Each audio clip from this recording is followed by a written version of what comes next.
¿cómo está?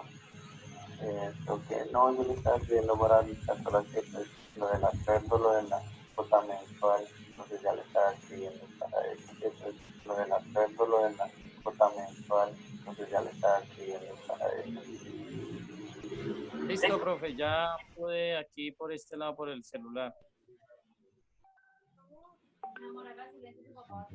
Ya tengo abierta aquí la aplicación.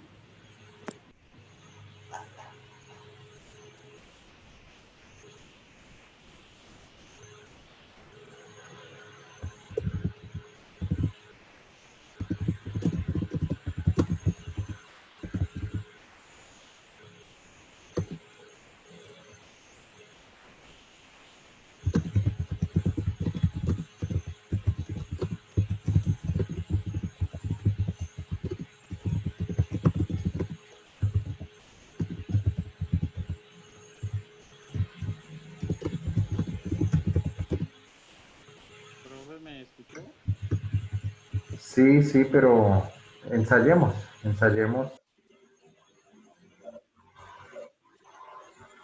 Listo, Giver. Yo creo que ya podemos dar inicio ahora sí. Si nos hace el gran favor, adelante.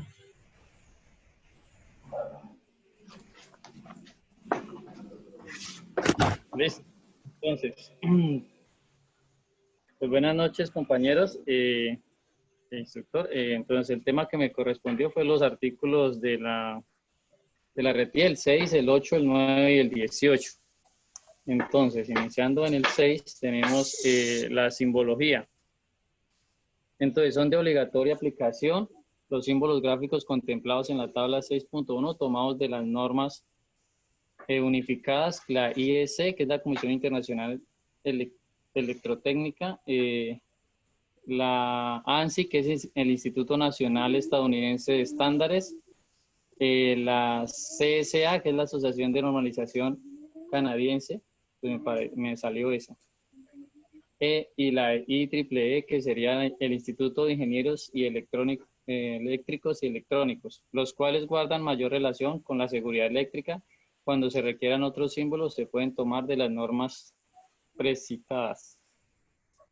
Entonces aquí tenemos las principales símbolos eléctricos. Por ahí en unas presentaciones anteriores pues hablaban de algunos, pero sin una imagen. Entonces aquí ya tenemos, la RETIE tiene el RETIE, perdón, tiene esta tabla donde podemos ver la caja de empalme, la corriente continua, la central hidráulica en servicio, la central terminal en servicio, los conductores de fase, el que nos hablaba, creo que era Milady, el símbolo de la fase, el conductor de neutro, el conductor de puesta a tierra, el conmutador unipolar. Pues podemos ver ahí los principales, ¿no? No sé si nombrarlos todos o pues cada uno va viendo Se los vamos viendo. Aquí se ve el DPS, ¿no? Aquí se alcanza a ver el DPS. Ahí tenía una pregunta. ¿Está el dispositivo de protección contra sobretensión DPS? ¿Está ese símbolo? Y está el DPS tipo varistor. Pues Sí. no sé cuál será el varistor. Bueno, eso ya depende de las especificaciones del DPS. Ya dependería de las... Es decir, este símbolo que está aquí, como dispositivo de protección contra sobretensiones DPS, ese símbolo es heredado, por así decirlo, de la tecnología que había anteriormente, que se llamaba un chispómetro. Entonces ahí más o menos se representa cómo era ese aparatico antiguamente, el chispómetro, que era el que hacía las veces como de un DPS. Entonces que era, haga de cuenta, como así, como un recipiente sellado, y adentro dos contactos eléctricos muy cercanos, el uno del otro. Entonces en el momento que había una sobretensión, pues alcanzaba a saltar la chispa y la chispa ayudaba, como si fuera una válvula, ¿no? Ayudaba un poquito a relajar la tensión eléctrica, un poquito ayudaba a cortar esa sobretensión, a aliviar esa sobretensión. Entonces, actualmente ya no se usan chispómetros. Realmente en el momento actual todos los DPS son tipo varistor. Ya la construcción es así. Ya se basa en otros materiales y en otras técnicas. La gran mayoría son tipo varistor. Pero pues ya por una cuestión de pronto histórica o de una adopción lenta, pues se sigue utilizando mucho el símbolo del DPS antiguo para indicar el DPS nuevo, a no ser que en un mismo diseño hayan de los unos y de los otros, pues ahí sí ya tocaría diferenciarlos. ¿Sí? Pero en realidad el símbolo para el DPS más bien vendría a ser el tipo varistor como tal. La mayoría hoy en día son de tipo varistor. Sí. Ah, bueno. Sí, y pues complementando, pues podemos ver los más, sí, los más usados, los que uno más ve que serían el interruptor, eh, por acá están, lo que es el fusible, el de equipotencialidad, el conductor de puesta a tierra, el conmutador unipolar, como los más, sí, que uno ve por ahí. Ujú. Correcto. Tenemos acá también los principales símbolos gráficos. Aquí seguimos, ¿no? Está el de tierra, está el de masa, el de lámpara. Yo creo que con ellos vamos a trabajar harto, ¿cierto, profe? Sí, claro. Respecto a esos símbolos. Sí, claro. Entonces, yo creo que sí. Así que nos los debemos aprender, los más utilizados. Sí, claro, ahí nos vamos familiarizando. Por ejemplo, creo que el símbolo del tablero de distribución, mal que bien, ya lo hemos ahí utilizado un par de veces en clase. Sí, sí, señor. El de tierra, pues también. Y ahí poco a poco vamos ampliando nuestro lenguaje gráfico. Y es muy importante es como repasarlos, pues cuando uno los vea, decir, bueno, este se parece a, digamos, al de tierra aislada o el tomacorriente o el de la lámpara. Sí, Bueno, esos serían los principales símbolos, ¿no? Tenemos también el símbolo de riesgo eléctrico, ¿no? Entonces, pues pues como me explicó el profe, qué día, pues es una especificación de cómo los fabricantes pues deben utilizar el rayito para sus creaciones,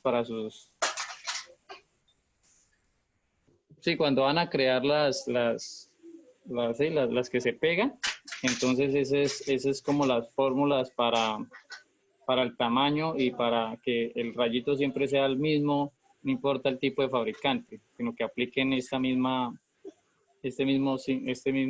gráficas o estas proporciones de dimensiones.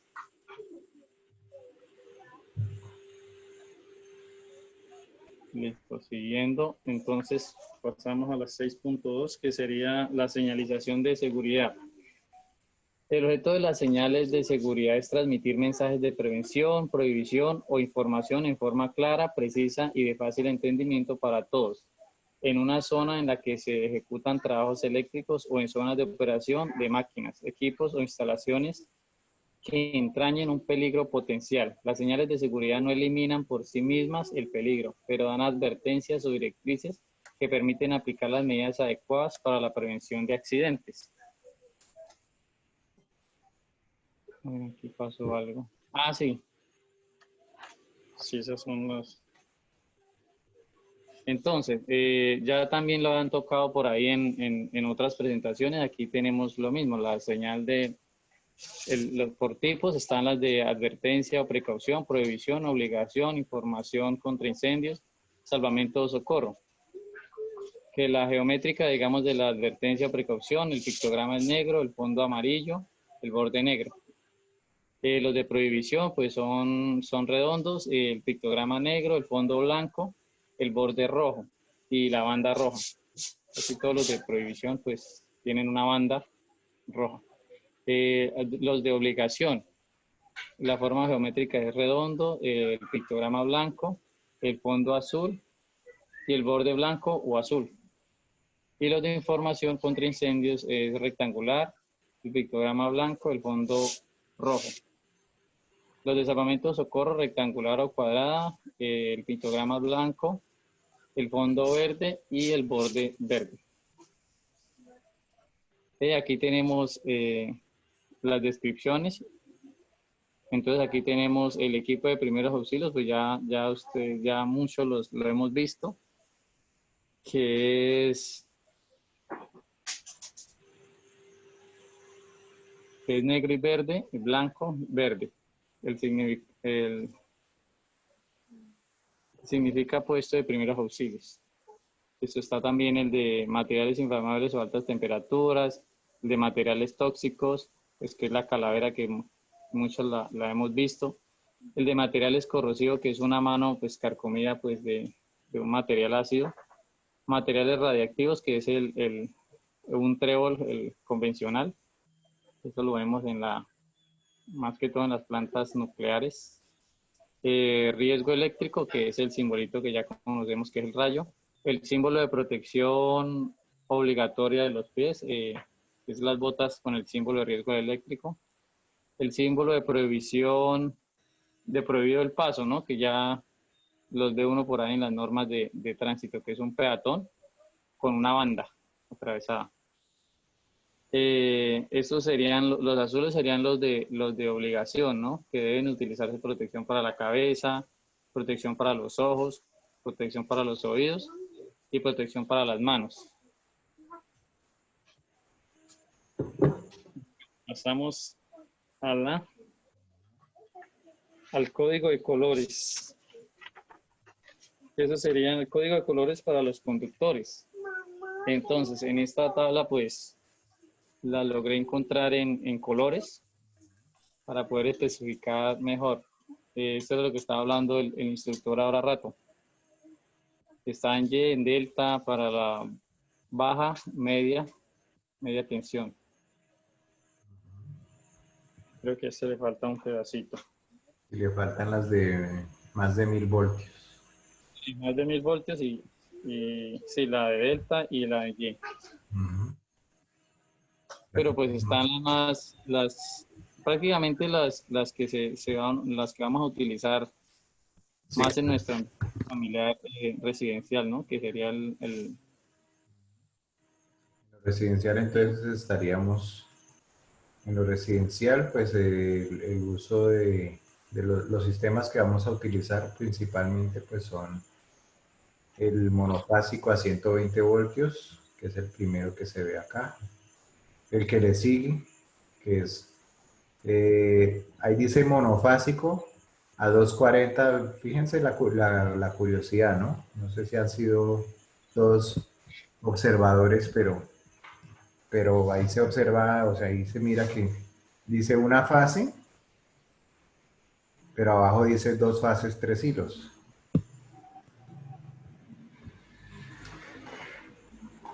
en la segunda. La segunda columna, sí. Entonces dice, en el encabezado dice que es un sistema monofásico. Monofásico.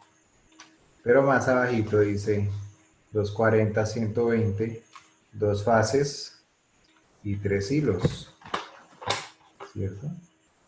Entonces ahí tiene su cascarita y así está en la norma. Acá estoy verificando y sí, efectivamente así está en la norma. Sí, así está. ¿Será que se equivocaron o será que qué pasó?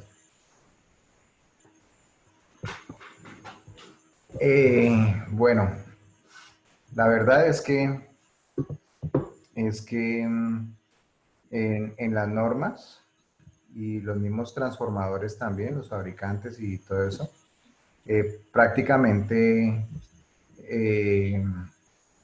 monofásico y bifásico pues lo utilizan casi que de forma indistinta, ¿sí? Por ejemplo, un transformador monofásico que se llama monofásico y en las normas está y en todas partes, pero a la hora de la verdad no es monofásico, es bifásico. Entonces ahí tenemos esa curiosidad. Entonces ahí que el sistema bifásico pues también se llama monofásico, pero monofásico de 2 fases y 3 hilos. Pero pues ahí en ese caso como es bifásico, entonces va con sus conductores de fase negro y rojo. Va Sí, señor. con ese sistema. ¿Qué más se utiliza? Ah, entonces este sistema bifásico se utiliza mucho también en las casas y en los apartamentos. Inclusive si de pronto la carga no sea tan grande, pues por el asunto de los aires acondicionados, ¿no? Aquí en clima caliente, por lo menos. Entonces, en clima caliente es casi pues de esperar que en algún momento el propietario compre un aire acondicionado, que hay monofásicos, pero pues, normalmente son bifásicos. Entonces, muchas veces en la parte residencial, pues también se maneja la parte bifásica. Y la parte trifásica, la que tenemos enseguida, que dice 3 fases en Y, ya se utiliza más que todo es para la parte industrial,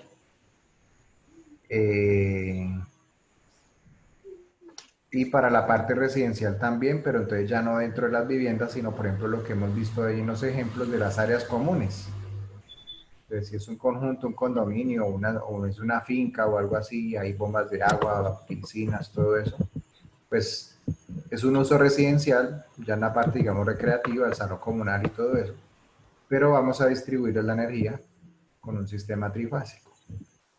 ¿Listo? Sí, señor. Y ya lo que se ve de ahí para la derecha, pues ya es prácticamente exclusivo de los usos industriales. Sí, ya de lo que es trifásico en delta y trifásico en Y y en delta, pero a 480 voltios, ¿no? Ya esos son usos totalmente industriales.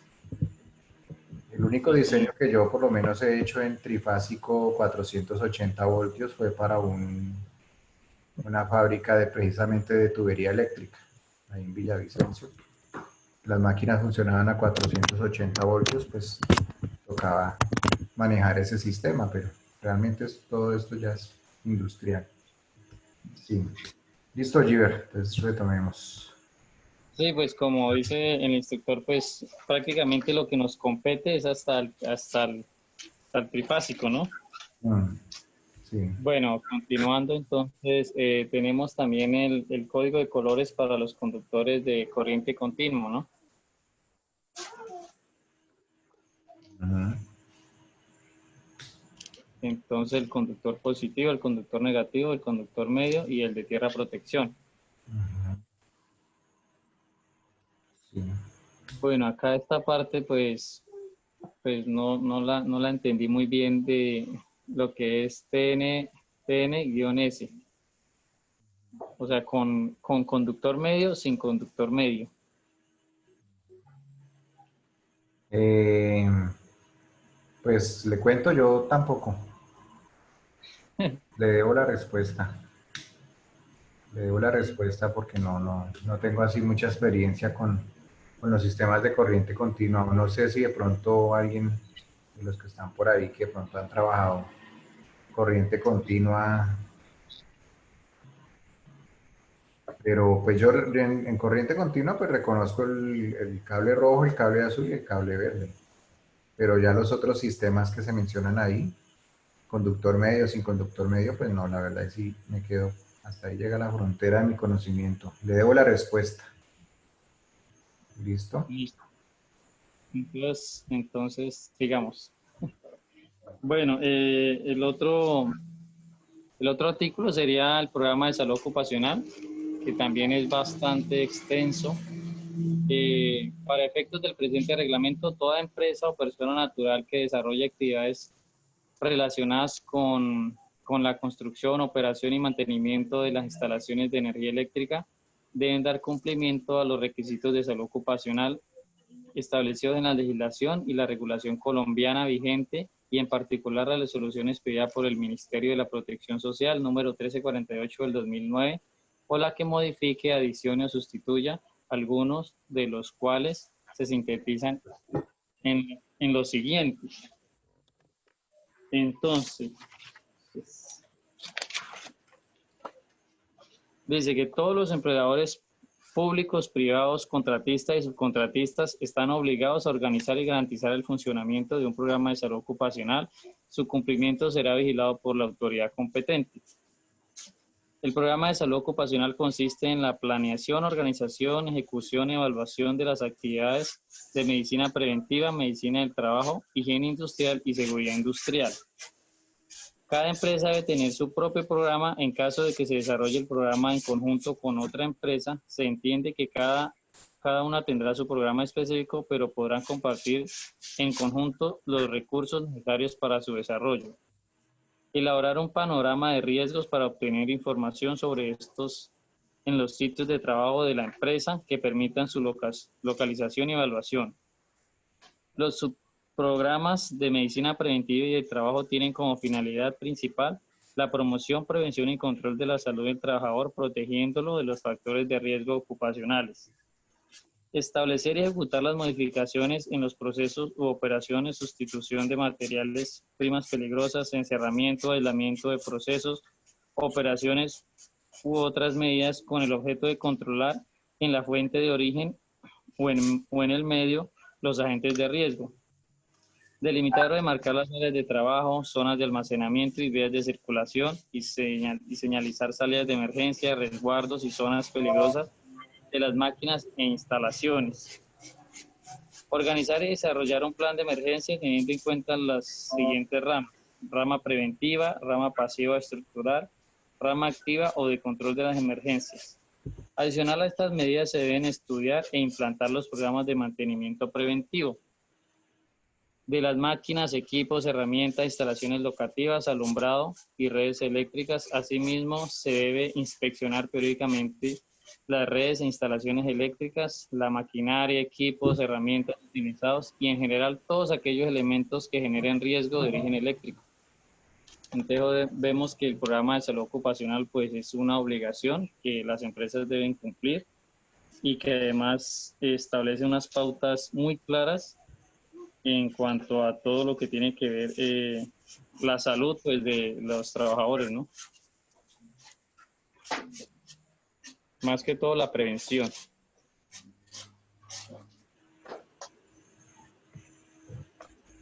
Entonces pasaríamos al artículo 9, que serían los análisis de riesgo eléctrico. Entonces, los requisitos técnicos esenciales. Los requisitos técnicos contenidos en este capítulo son de aplicación obligatoria en todos los niveles de tensión y en todos los procesos y deben ser cumplidos según la situación particular en las instalaciones eléctricas objeto del presente reglamento. Artículo 9, análisis de riesgos de origen eléctrico. En general, la utilización y dependencia tanto industrial como doméstica de la energía eléctrica ha traído consigo la aparición de los accidentes por contacto con elementos energizados o incendios, los cuales se han incrementado por el aumento del número de instalaciones, principalmente en la distribución y uso final de la electricidad. Esta parte del RETIE tiene como principal objeto crear conciencia sobre los riesgos existentes en todo lugar donde se haga uso de la electricidad o se tenga elementos energizados. Vemos que la norma es muy clara, que es crear conciencia. Entonces, para eso encontré esta imagen que habla así, pues a grosso modo de todos los ítems de los que son los requisitos del análisis de riesgo de origen eléctrico. Entonces tenemos la electropatología, que es una disciplina que estudia los efectos de la corriente eléctrica potencialmente peligrosa que puede producir lesiones en el organismo, así como tipo de accidentes que causa. Entonces, para la electropatología, pues se han hecho muchos estudios para los cuales como se mide como la resistencia de las personas que hablan de individuos tipo A y tipo B. Asimismo, la comparan con hombres, mujeres y niños, siendo más vulnerables primero los niños, después las damas y por último los hombres. Entonces, pues este es un tema demasiado extenso. No sé si profundizar o continuar con lo siguiente. Destaque uno de los factores de riesgo.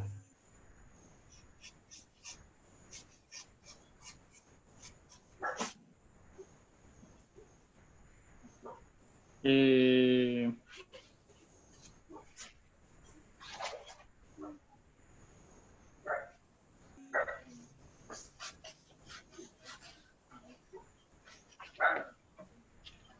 pues podemos hablar de es que hay bastante. Bueno, en cada caso de descarga eléctrica interviene una serie de factores variables con efecto aleatorio. Sin embargo, los principales son intensidad de la corriente, la resistencia del cuerpo humano, trayectoria y duración del contacto, tensión aplicada y frecuencia de la corriente. Es importante. El paso de corriente por el cuerpo puede ocasionar en el estado fisiopatológico de shock que presenta efectos circulatorios y respiratorios simultáneamente. Bueno, aquí era lo que estaba diciendo el profe de lo que es la electrocución, la electrización y lo que es tetanización muscular, que también ya lo hemos tocado acá. Y como vemos es cuando el cuerpo pues queda en un estado como que no se puede mover. No hay control muscular.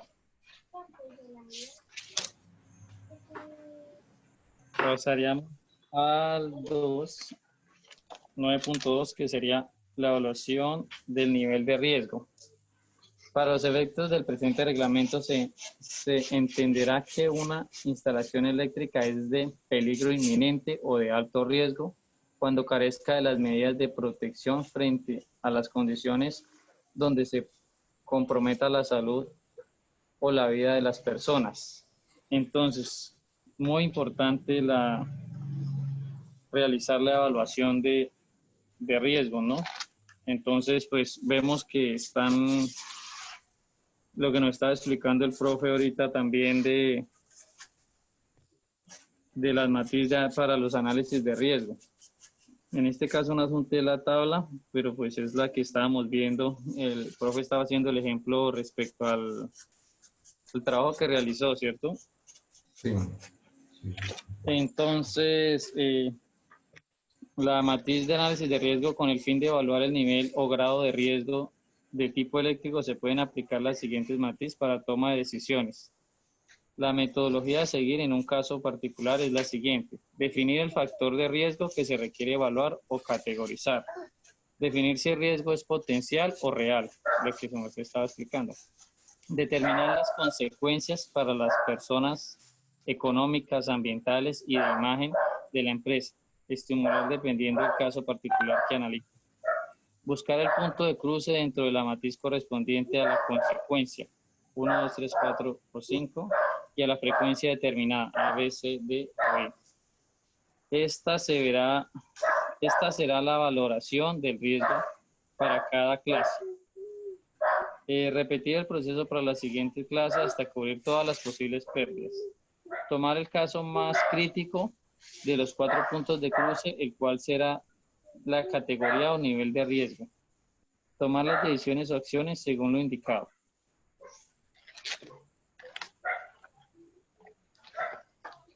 Entonces, prácticamente lo que estaba explicando el profe respecto a ellos tomaron el factor de riesgo fue la arco eléctrico, si no estoy mal. El ejemplo, sí. Electrización o electrocución por arco eléctrico fue el tema que tocamos en clase, pero ¿usted se refiere a ese ejemplo o a otro? Sí, a ese, profe. Prácticamente. Sí. Esa es una matriz para análisis de riesgo.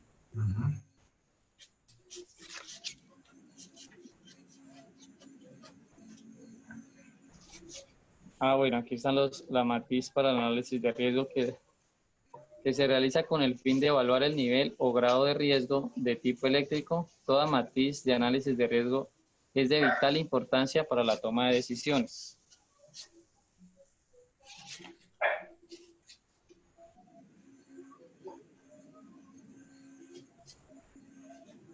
Pasamos a la siguiente, que es la 9.3, que es factores de riesgo eléctricos más comunes. Por regla general, todas las instalaciones eléctricas tienen implícito un riesgo y ante la imposibilidad de controlarlos todos en forma permanente, se seleccionaron algunos factores que al no tenerlos presentes ocasionan la mayor Dime. cantidad de accidentes.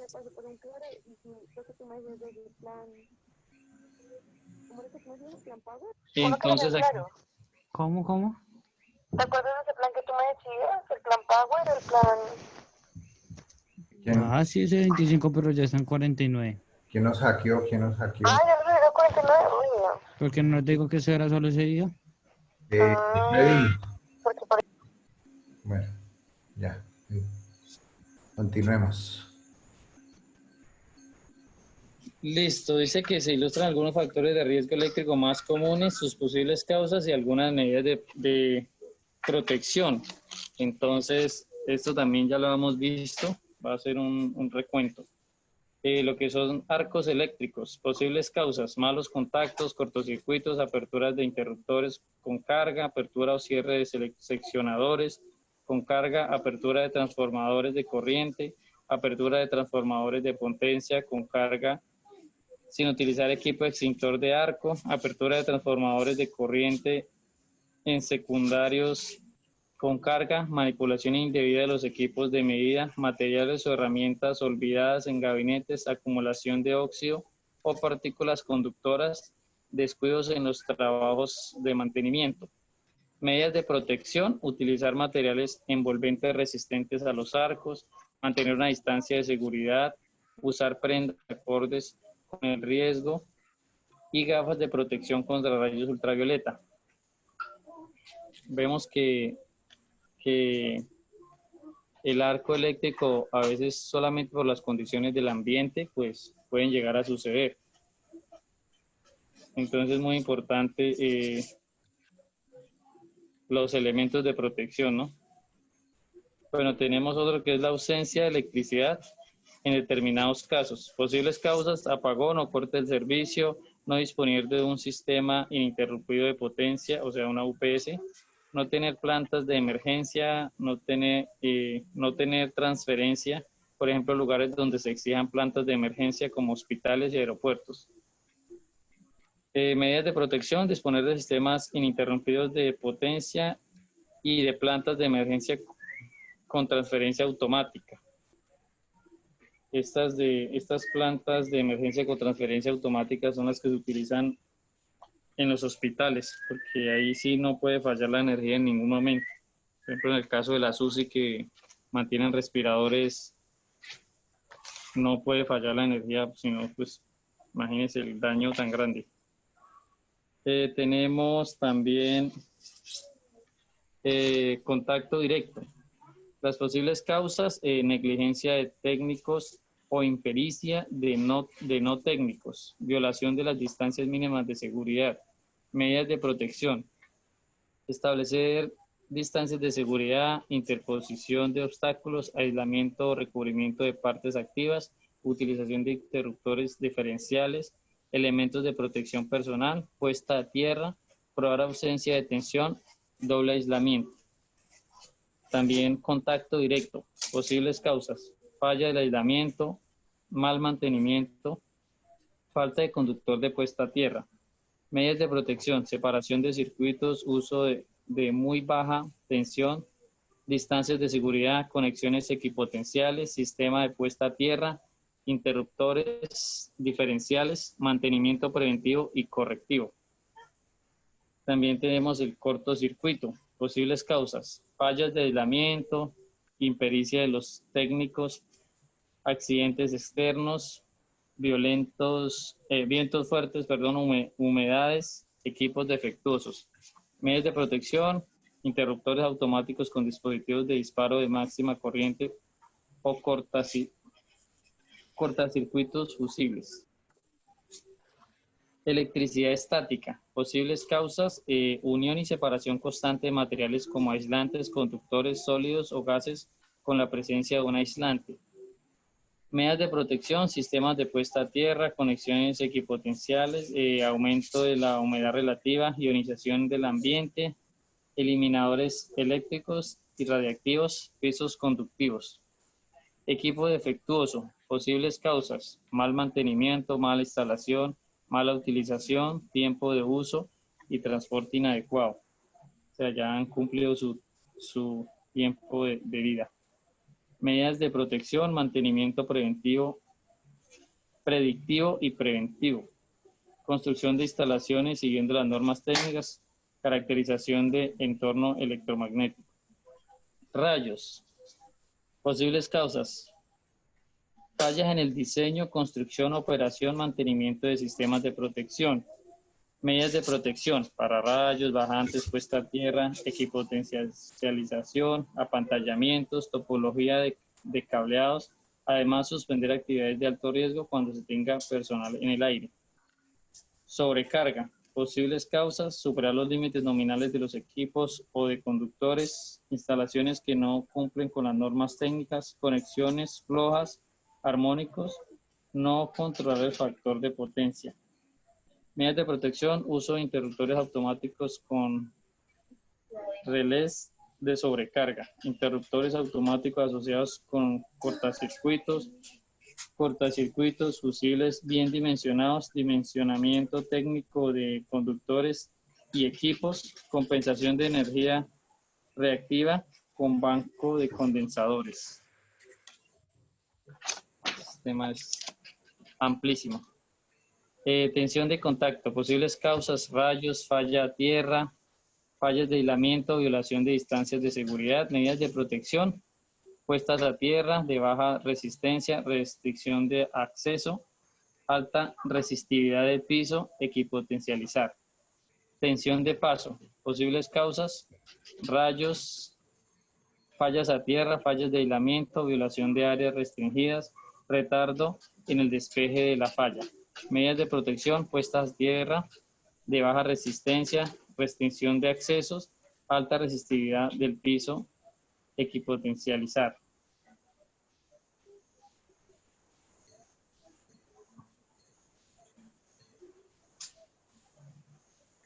Bueno, aquí tenemos